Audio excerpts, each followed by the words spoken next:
오늘 여러분 만나 뵈어서 감사합니다. 이제 요즘 시대가 지금 바이러스로 많이 어렵기 때문에 여러분 교회에서도 우리가 많이 신경을 쓰셔야 되고 합니다. 그래서 마스크를 가지고 오신 분들은 마스크를 착용하시고 말씀을 들으셔도 됩니다. 우리 한국 분들은 이게 예의가 바라서 이렇게 이런 자리에서는 또 벗고 이렇게 하시는데 예의도 중요하지만 또 우리가 이런 또 상황에서는 서로가 또 서로에게 이렇게 하는 것이 좋습니다. 그래서 가지고 오신 분들은 쓰려고 가지고 오신 거니까 쓰셔도 뭐 예의가 없다든지 그러는 소리 안 하니까 우리 여러분 하셔서 또 마음껏 마스크 쓰고 아멘도 하시고 찬송도 부르시고 기도도 있기를 원합니다. 할렐루야. 오늘 말씀을 통해서 은혜로 남은 자, 우리 로마서 강의 11번째 시간입니다. 루터와 칼빈 그리고 또 어거스틴 같은 사람들은 로마서를 통해서 종교개혁의 발판을 삼았습니다. 그래서 이 로마서를 우리는 흔히 성경 중에 성경, 그리고 복음서의 핵심, 그리고 반지의 보석, 이러는 이게 말로 하고 있습니다. 특별히 로마서는 개인이나 교회의 정체성을 잘 보여주고 있습니다. 자기가 누군지를 모르는 개인이나 교회는 하나님을 영화롭게 할 수가 없습니다. 그러나 자기 정체성이 분명한 사람은 하나님의 뜻을 이룰 수가 있는 것이죠. 여러분, 오늘 저와 여러분들이 우리의 정체성, 나는 누구냐, 나는 어떤 존재인가, 이 정체성을 분명히 하시고 또 고백하시고 확신할 수 있기를 간절히 원합니다. 군대에 가면 이런 노래가 있습니다. 밟아도 뿌리 뻗는 잔디불처럼 시들어도 다시 피는 뭐예요? 군대 갔다 오신 분이 별로 없나 봐요. 무궁화처럼. 군인들이 이거 얼마나 부르는지 몰라요. 밟아도 뿌리 뻗는 뭐예요? 잔디풀, 그리고 시들어도 다시 피는 무궁화처럼. 이 군인이 이거예요. 군인이 그렇다는 거예요. 밟으면 밟을수록 더 뻗어나가고 시들으면 시들을수록 다시 피어나고 하는 게 군인이다, 이런 노래를 부르는데 교회의 정체성도 그렇습니다. 교회는 아무리 밟아도 죽지 않습니다. 교회는 핍박이 와도 무너지지 않습니다. 교회는 환난이 와도 없어지지 않습니다. 교회는 아무리 어려운 일을 당해도 더 믿음이 뜨거워지고 굳세지고 그리고 하나님께 영광 돌리는 그런 교회가 되는 줄로 믿습니다. 왜냐하면 지금까지 많은 나라들이, 많은 독재자들이 성경을 없애려고 수천 년을 노력했는데 성경을 없애는 게 아니라 성경이 더 많이 보급됐어요.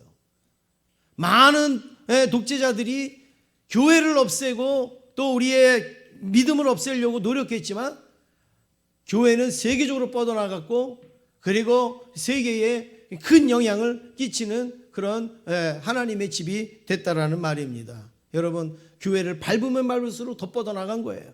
하나님의 말씀을 핍박하면 핍박할수록 더 성장했던 것을 보여야 됩니다. 여러분, 이게 교회의 정체성이에요. 교회의 정체성. 어떤 시험이 오거나 환난이 오거나 어려운 일이 오면 교회가 무너질 것 같죠. 교회가 넘어갈 것 같죠. 교회가 힘을 잃을 것 같죠. 그렇지 않습니다. 교회는 그럴수록 더 살아나고 그럴수록 더 강하여지고 그럴수록 더 힘있게 일어나는 것이 우리의 교회입니다. 이단과 교회의 차이점이 무엇일까요? 이단과 교회의 차이점이 무엇입니까? 다 성경책 들고 다닌 것 같고 다 뭐 하나님 말씀하는 것 같고 뭐 겉으로 볼 때는 비슷비슷한 것 같은데 이단과 교회의 차이점이 뭐냐? 다른 거 많이 있지만 오늘 말씀에 비춰서 보면 이단은 시간이 흐르고 상황이 바뀌면 소멸되거나 없어지거나 사라집니다. 이단은 어떤 상황이 달라지거나 어려운 일이 생기거나 그렇게 그 현실이 달라지면 소멸돼요. 그런데 하나님의 교회는 핍박이 올수록 시험이 올수록 하나님의 교회는 더 든든히 세워져 갑니다. 우리나라만 보시어도 그렇지 않습니까? 우리나라 전도관 한참 유행할 때, 또 통일교 유행할 때, 여러분 그때 한참 번성하는 것 같은데 지금 전도관, 누가 전도관을 다닙니까? 지금 누가 통일교를 나갑니까? 네. 다 없어져요. 그 교주가 힘을 잃고 교주가 늙어가고 교주가 죽으면 그 집단들은 없어진단 말이에요. 그래서 이단이에요. 그게 이단. 근데 하나님의 교회는 사도가 죽어도, 목사님이 죽어도, 그리고 위대한 인물들이 죽어도 교회는 여전히 부흥하고 여전히 굳건히 세워지는 것이 교회라는 말씀입니다. 이 믿음을 우리가 갖고 교회는 이런 정체성이 있구나, 이 믿음을 가져야 되는데, 우리 옆에 있는 분하고 같이 인사하시겠습니다. 하나님은 교회를 지키십니다. 인사하시겠습니다. 믿습니까? 네. 첫 번째로 우리 살펴볼 때, 하나님이 자기 백성을 버리셨는가? 하나님이 하나님의 백성을 버리셨는가? 이 오늘 말씀에 보면 이런 고민을 하는 거예요. 사람은 상대성을 가지고 살아갑니다. 그게 무슨 말씀인가 하면 상대방에 따라서 내 마음이 달라지는 거예요. 상대방에 따라서 내 태도가 달라지는 게 사람이에요. 다시 말씀을 드리면, 내가 누군가를 미워해요. 그러면 우리의 마음속에 무슨 마음이 있어요? 저 사람도 나를 미워하겠지, 이렇게 생각을 하는 거예요. 내가 저 사람을 싫어해요. 그쪽 얘기하는 거 아니에요? 알죠? 그래서 저 사람을 싫어해요. 그러면 저 사람도 날 싫어하겠지, 이렇게 사람은 생각한단 말이에요. 이게 상대성이에요. 상대성. 그러나 여러분, 사실은 안 그렇잖아요. 내가 싫어해도 저 사람은 날 좋아할 수가 있어요. 또 내가 미워해도 저 사람은 나를 미워하지 않을 수 있어요. 나는 원수를 사랑한다, 그럴 수가 있단 말이에요. 근데 우리 사람 생각이 그렇다는 거예요. 생각이. 내가 미워하니까 저 사람도 미워하겠지, 이렇게 우리의 마음에 딱 가지고 그 사람을 대하는 거예요. 그러니까 그 사람이 별 말 안 해도 미워하는 것처럼 들리는 거예요. 싫어하는 것처럼 들리는 거예요. 근데 이런 생각을 누가 했느냐? 이스라엘 백성들, 유대인들이 이런 생각을 하고 있는 거죠. 자기들이 하나님을 거역합니다. 하나님의 말씀을 순종하지 않습니다. 하나님의 말씀을 따르지 않습니다. 그러니까 하나님도 자기를 어떻게 생각하신다고 할까요? 마스크 쓰면은 말이 안 나오나요? 마스크 쓰시면은 소리가 안 나오나요? 예. 이스라엘 백성들이 하나님을 거역했어요. 하나님의 말씀에 불순종했어요. 따르지 않았어요. 그러니까 이스라엘 백성들이 하나님을 생각할 때 하나님도 자기들을 어떻게 하실 거라고 생각할까요? 그래요. 미워하시겠지, 거역하겠지, 또 좋아하지 아니하시겠지, 이런 생각들을 막 하는 거예요. 여러분, 우리 신앙도 그렇습니다. 내가 하나님을 열심히 섬기면요, 하나님도 나를 많이 사랑하는 것처럼 우리는 여겨요. 그런데 내가 하나님을 대충 믿으면요, 하나님이 나 같은 거 신경 안 쓰겠지, 우리 이렇게 쉽게 생각을 할 때가 많이 있단 말이에요. 그러나 우리 사람의 생각과 하나님의 생각은 같아요? 달라요? 달라요. 사람의 생각과 하나님의 생각은, 제가 몇 주 전에 설교 드렸죠. 무슨 차이라고요? 사람의 생각과 하나님의 생각은 무슨 차이예요? 예? 제가 몇 주 전에 아주 열심히 설명을 드렸는데, 하나님과 사람은 무슨 차이예요? 하늘과 땅 차이. 사람의 생각과 하나님의 생각은 하늘과 땅 차이, 땅 차이. 자꾸 우리의 생각으로 하나님을 가두거나 평가하거나 판단한다 그러면 여러분 굉장히 많이 실수를 할 수가 있습니다. 지금 이스라엘 백성들이 그러는 거예요. 자기들이 하나님을 속썩이니까, 거역하니까 하나님도 우리 사랑하지 않겠지, 우리 버렸겠지, 이런 심각한 고민을 했던 거예요. 그래서 로마서 오늘 앞에 9장과 10장에 보면 이스라엘 백성들이 어떻게 거스렸는지가 이게 몇 가지가 나옵니다.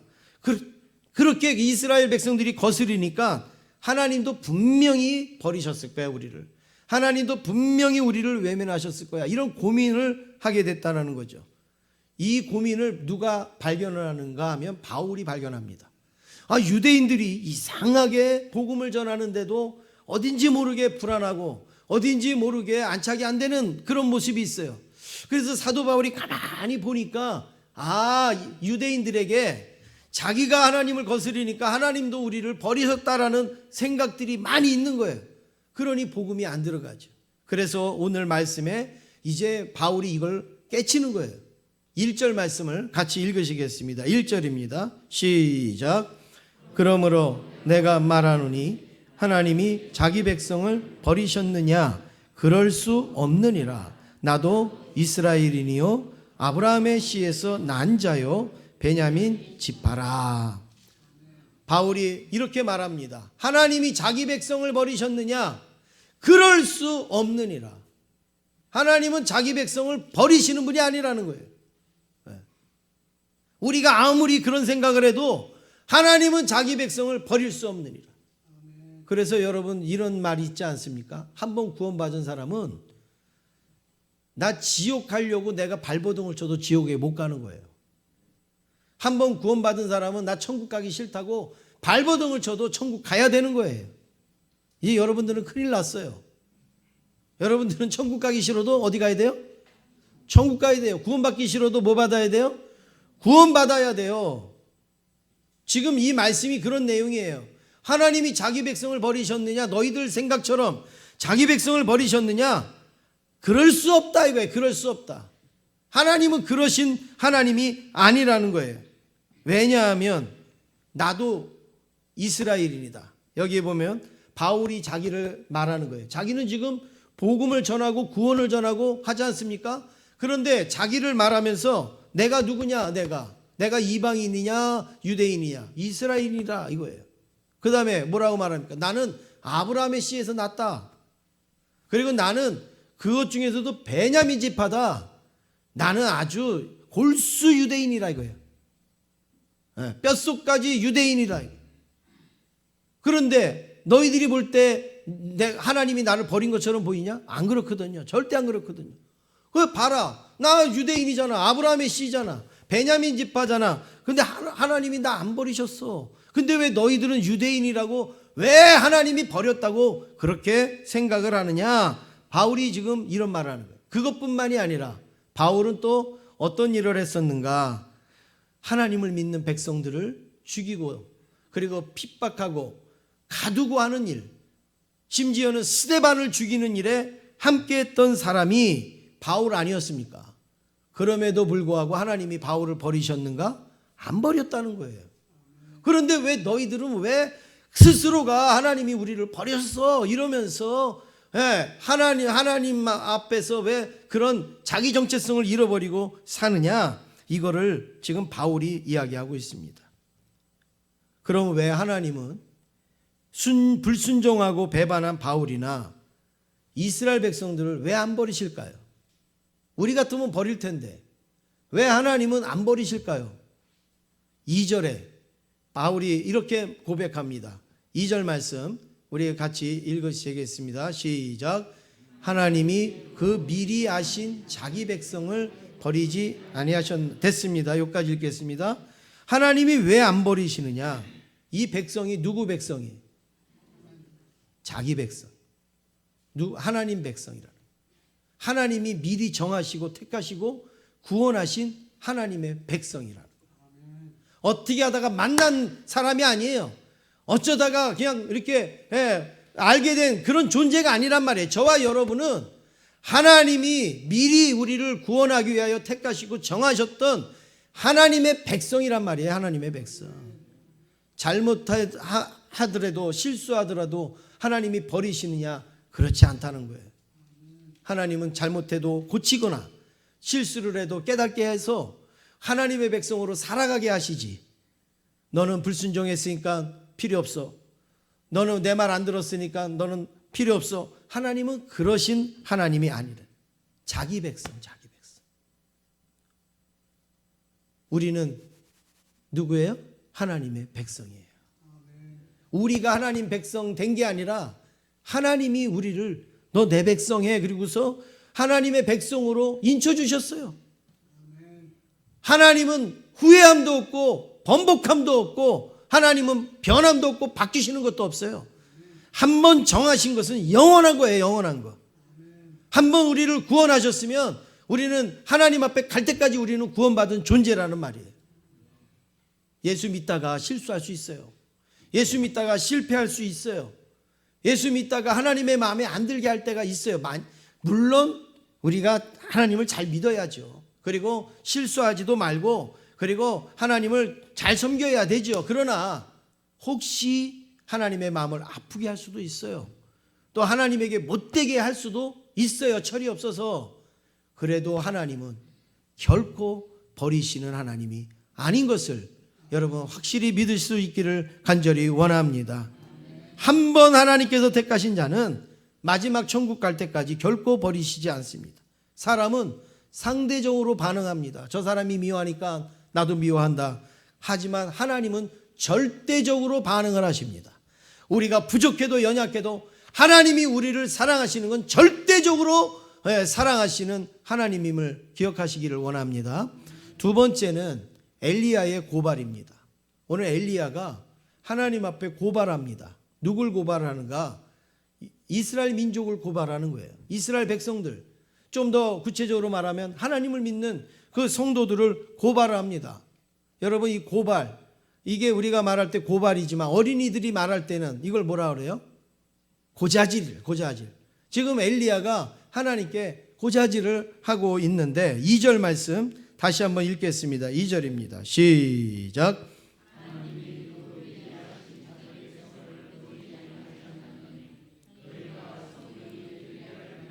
말한 것을 알지 못하느냐? 그가 이스라엘을 하나님께 고발하되. 지금 엘리야가 이스라엘 백성들을 하나님께 고발했다. 이거를 바울이 지금 사람들에게 말하고 있는데 엘리야가 어떻게 고발합니까? 갈멜산에서 아방을 중심으로 바알 선지자들과 함께 그들은 850명이 나왔어요. 그리고 이쪽에서는 누가 나갔느냐? 엘리야가 나갔는데 엘리야는 혼자. 그래서 흔히 우리가 850대 1 뭐 이렇게 이야기를 하지 않습니까? 여러분 8대 1도 힘들고 80대 1도 힘든데 850대 1은 여러분 이건 뭐 게임도 안 되는 거죠. 그런데 엘리야가 너희들의 신이 참신인지 우리의 신이 참신인지 한번 제사를 지내서 하늘에서 불로 응답하는 그 제단은 참신이다. 그래서 신앙의 결투를 벌입니다. 그래서 이 바알 선지자들이 하루 종일 제사를 지냈는데도 아무 일도 일어나지 않았어요.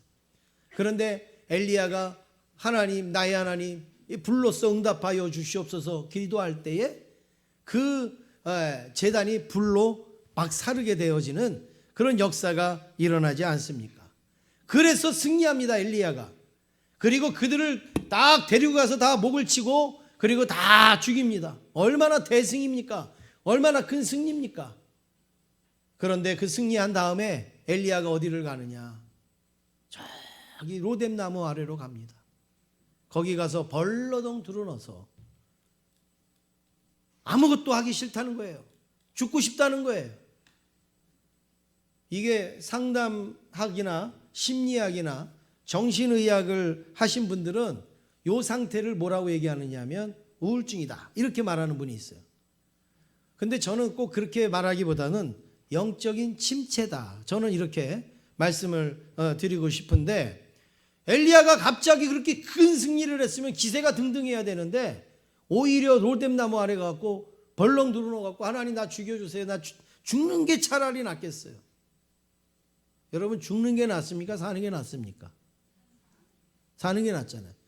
다 알아요. 사는 게 난지. 근데 사람이 너무 힘들어지면 뭐가 낫다고 그래요? 죽는 게 낫다고 그래요. 이게 사람이 어리석은 거예요. 판단력도 없어지고 분별력도 없어지는 거예요. 사는 게 낫죠. 사는 게.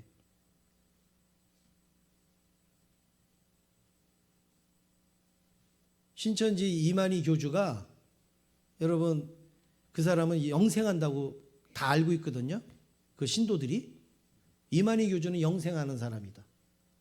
근데 여러분 이만희 교주가 지금 제일 걱정하는 게 뭔지 아세요? 자기 죽을까 봐. 자기는 죽을까 봐 막 바들바들 떨고 있는데 신도들은요, 우리 교주는 영생한다고 그렇게 알고 있어요. 여러분 이게 얼마나 어리석은 일이에요. 그런데 엘리야가 지금 나는 죽는 게 낫습니다 그러고 있어요. 아니 어떻게 갑자기 여러분 그러냔 말이에요. 850명을 다 물리친 사람이 갑자기 나는 죽겠습니다. 어떻게 그런 일이 일어납니까? 여러분 이게 영적인 침체예요. 엘리야도 그런 일이 있었으면 오늘 우리도 그런 일이 있을 수가 있어요. 네. 그걸 대비해야 돼요. 대비해야 돼요. 왜 엘리야가 그랬습니까? 딱 싸우고 나니까 이겨서 기분은 좋은데 이겨서 너무 좋은데 쟤네들은 850명이나 있었는데 자기는 누가 있었어요? 혼자 있었어요. 사람이 나 혼자다 생각할 때 사람은 침체가 오는 거예요. 나밖에 없다라고 여겨질 때 사람은 한없이 깔아지는 거예요. 네. 아니 내가 이겼지만 야 이거 기가 막히다. 이스라엘에 그 수많은 사람들 많이 있는데 왜 나 혼자 싸워야 되느냐. 저 이단들도 850명이나 나와갖고 그렇게 지금 목숨 걸고 이렇게 하는데 아니 나는 살아계신 하나님을 믿는데 이 민족의 하나님 믿는 사람들이 얼마나 많은데 왜 나 혼자서 내가 이 일을 해야 되는가. 지금 아합이 날 죽인다고 막 쫓아다니고 있는데 아이고 내가 이게 뭐 하는 건가.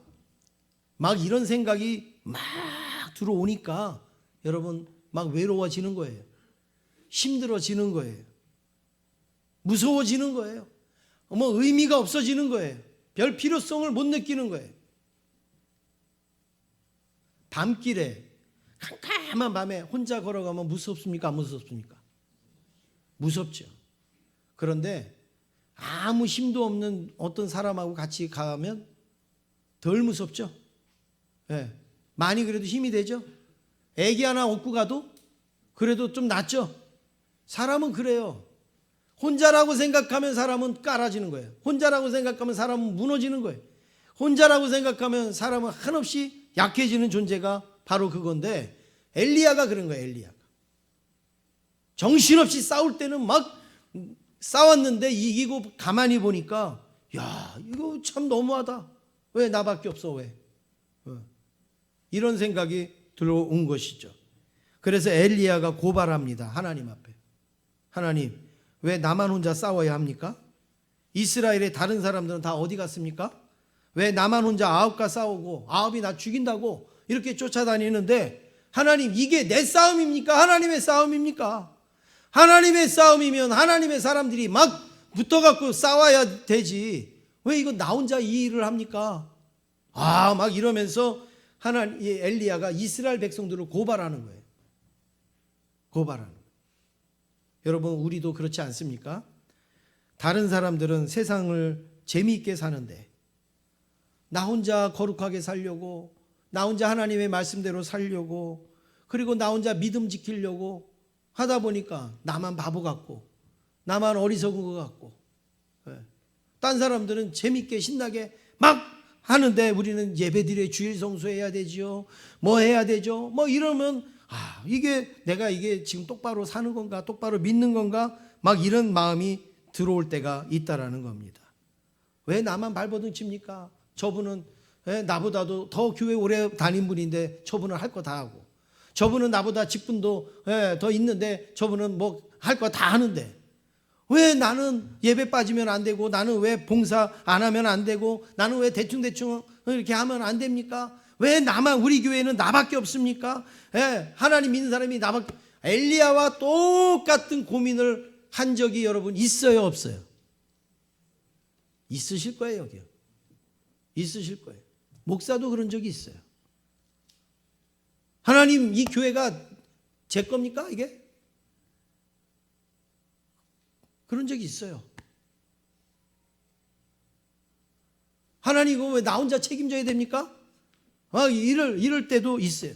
아마 성도님들도 그럴 거예요. 하나님, 나만 애찬 담당이에요? 나 혼자 국수 삶아야 돼요? 나만 청소 담당이에요? 왜 내 빗자루 들고 왜 나만 쓸어야 돼요? 뭐 구체적으로 말씀드리면 뭐 여러분 이런 이야기가 되겠죠. 이게 뭐예요? 엘리야의 고발이에요. 엘리야의 고발. 그러나 여러분 뒤에 가서 말씀드리겠지만 엘리야의 고발은 무의미한 고발인 것을 우리가 알게 됩니다. 엘리야의 고발은 별 의미가 없는 고발이었음을 알게 됩니다. 아무리 외롭더라도, 아무리 힘들더라도, 여러분 아무리 고독하더라도 이 엘리야의 고발을 우리가 행하지 않기를 원합니다. 옆에 있는 분하고 인사하겠습니다. 외로우셨습니까? 인사하시겠습니다. 예. 여러분 혹시 주님을 섬기면서 참 외롭고 참 나만 힘든 것 같은 이런 엘리야와 같은 마음이 있었다면 오늘 하나님의 대답을 들으시고 여러분이 힘을 얻을 수 있기를 간절히 원합니다.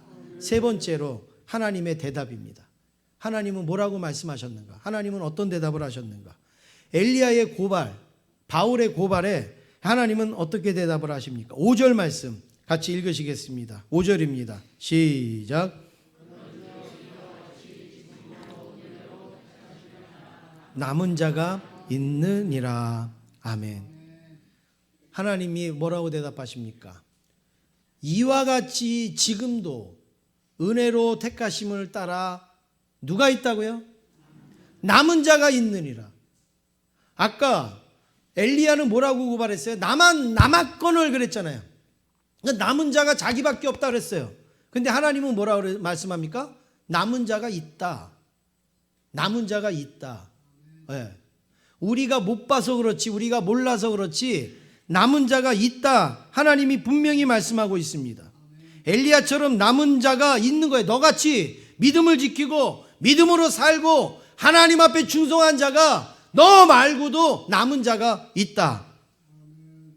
엘리야의 주변에는 아무도 없는 것처럼 여겨졌지만 하나님은 어디엔가 남은 자를 놓으셨다는 겁니다.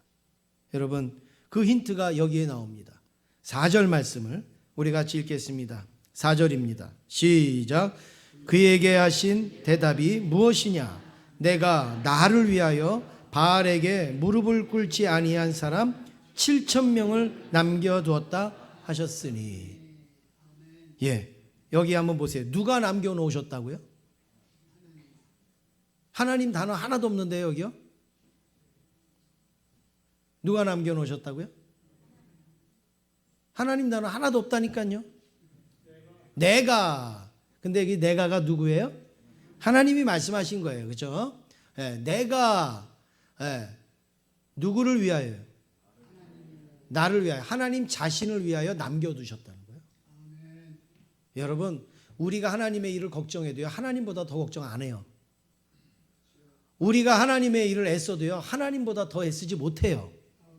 우리가 하나님의 일을 열심히 해도 하나님보다 더 열심히 못한단 말이에요. 하나님이 하나님을 위하여서 남겨뒀다는 거예요. 엘리야는 없다고 그랬죠. 그런데 하나님은 남겨뒀다. 야, 나를 위해서 남겨놨어. 나를 위해서. 너와 같이 충성하는 사람, 너와 같이 목숨을 거는 사람 내가 남겨뒀어. 나를 위해서 남겨뒀어. 그것도 한두 명이 아니야. 몇 명이요? 7,000명. 대단하지 않습니까? 7,000명. 엘리야는 하나도 없다고 그랬어요. 나만 남았다고 그랬어요. 그런데 하나님은 7,000명 남겨두었다. 7,000명.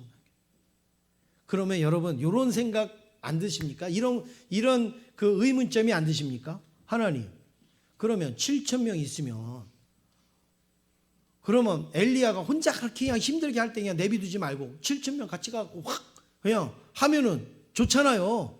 7,000명 얼마나 위력이 있습니까? 얼마나 힘이 있습니까? 그냥 7,000명이 확 바알 선지자들하고 싸워갖고 그냥 악 하면은 뭐 불로 안 해도 그냥 7,000명 가서 서 있어도 바알 선지자도 다 도망갔을 텐데 하나님 왜 엘리야가 이렇게 혼자서 힘들게 싸우도록 그냥 이렇게 내비두십니까? 여러분 이런 생각 드시죠? 아마 합리적인 아마 의문이실 거예요. 그런데 왜 그러면 하나님은 7천 명을 남겨놓고 왜 엘리야만 그렇게 했을까? 대답은 간단합니다. 성경에 그 내용은 안 나오지만 여러분 대답은 간단합니다. 혼자도 되는데 뭐 7천 명을 갖다 댑니까? 혼자 했잖아요. 엘리야가 혼자 이겼잖아요. 혼자 승리했잖아요. 그런데 뭐 7천 명까지 갈 필요가 뭐가 있냔 말이에요. 여러분 우리가 시험에 들고 영적 침체에 빠지려면요, 우스운 거, 별것도 아닌 거, 아무것도 아닌 거, 여러분 거기에 빠질 수 있어요. 엘리야가 충분히 감당할 수 있는 정도의 믿음과 신앙이 있으니까 하나님은 맡겨놓으신 거예요.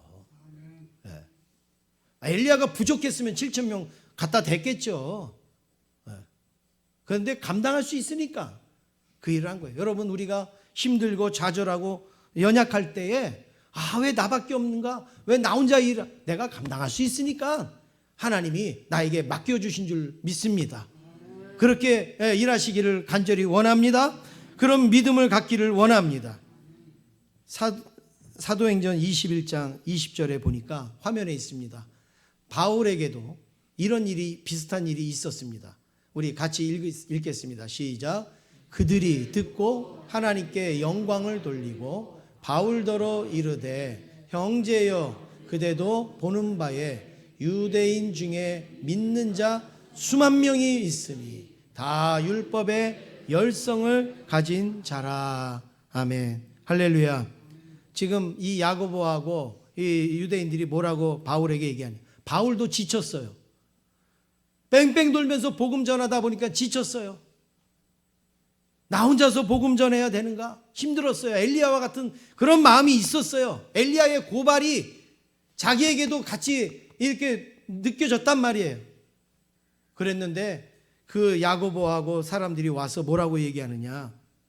유대인 중에 믿는 자 얼마가 있다고요? 수만 명이 있다. 당신이 보지 못하고 당신이 만나지 못하고 당신이 알지 못해서 그렇지 지금 여기 주변에 믿는 자 수만 명이 있다. 근데 이 수만 명이 어떤 사람이라고요? 어정이 떠정이에요? 율법의 열성을 가진 자라. 당신만큼 열성을 가진 그 사람들이 수만 명이 있습니다. 수만 명. 바울이 이 이야기를 듣고 깜짝 놀라지 않겠습니까?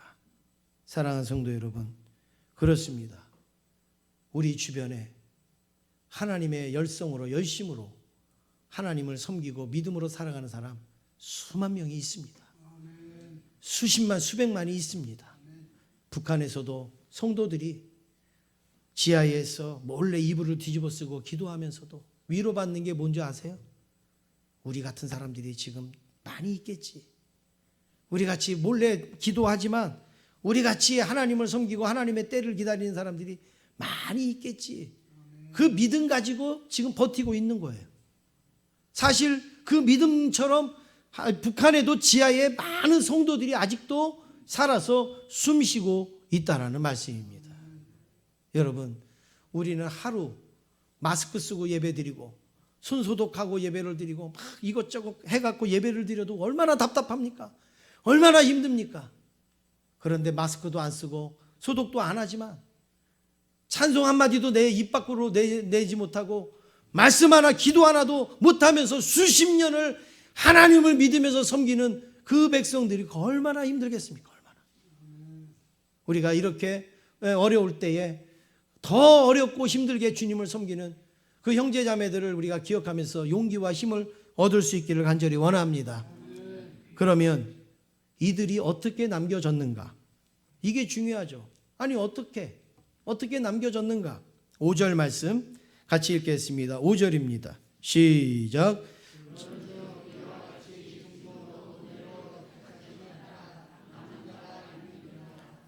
남은 자가 있는데 어떻게 남았습니까? 은혜로 택하심을 따라. 지금도, 그러니까 엘리야 시대도 은혜로, 지금도 은혜로 남겨졌다라는 거예요. 우리의 노력이나 우리의 힘이나 우리의 공로로 남겨진 게 아니라 뭐로요? 은혜로.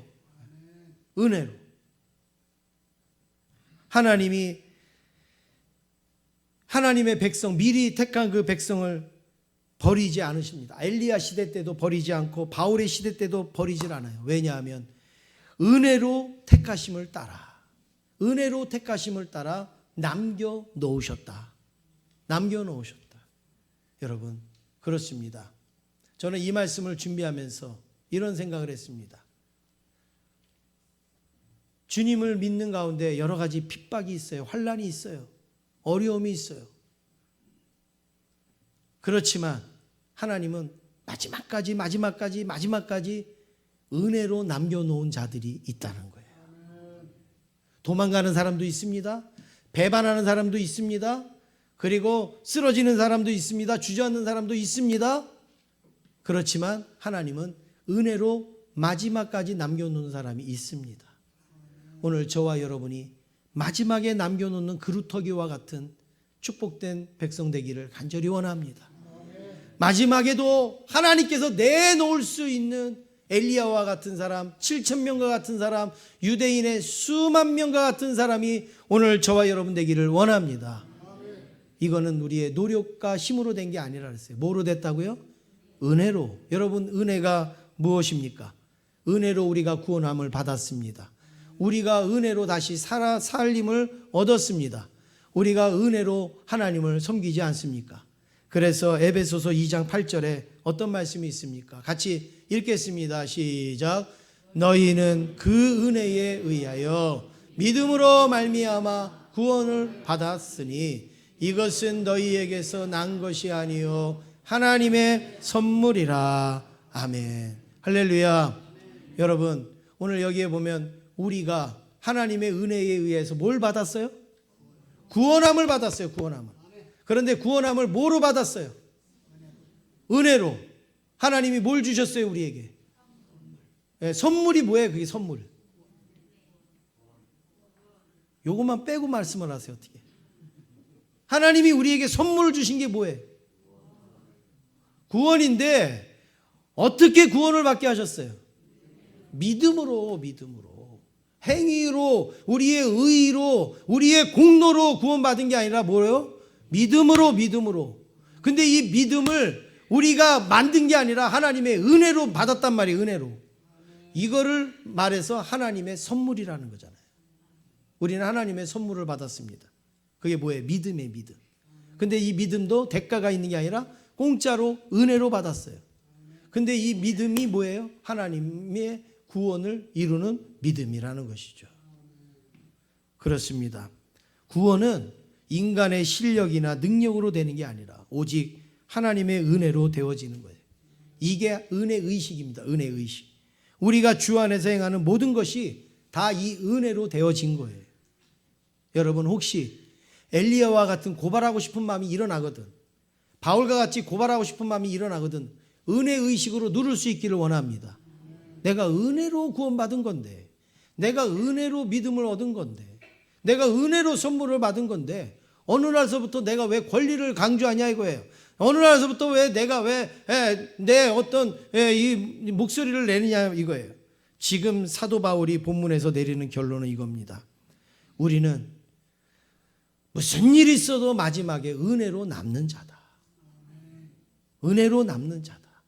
여러분, 아무리 핍박이 오고 아무리 환난이 오고 어려운 일 아무리 우한 폐렴이고 코로스 뭐죠? 코로나. 코로스는 무슨 코로나 19 이런 게 와도 마지막까지 남는 거는 뭐예요? 우리 다 납니다. 여러분, 우리는 은혜로 부름을 받은 자이기 때문에 우리는 은혜로 남는 자입니다. 이 고백이 저와 여러분에게 있길 원합니다. 사랑하는 성도 여러분, 요즘 우한 폐렴으로 인하여서 여러분도 힘들겠지만 제 마음이 참 많이 힘듭니다. 예배와 모임과 그리고 우리 찬양대도 참 잘하는데 오늘 찬양대도 우리 서지 않고 또 신방도 중단하고 이런 걸 제 손으로 공지할 때에 저는 여태까지 태어나서 열심히 나오시라는 문자를 보내고 전화는 해봤어도 없다고 해본 적은 좀 처음인 것 같아요. 그게 얼마나 마음이 아픈지요. 얼마나 힘든지.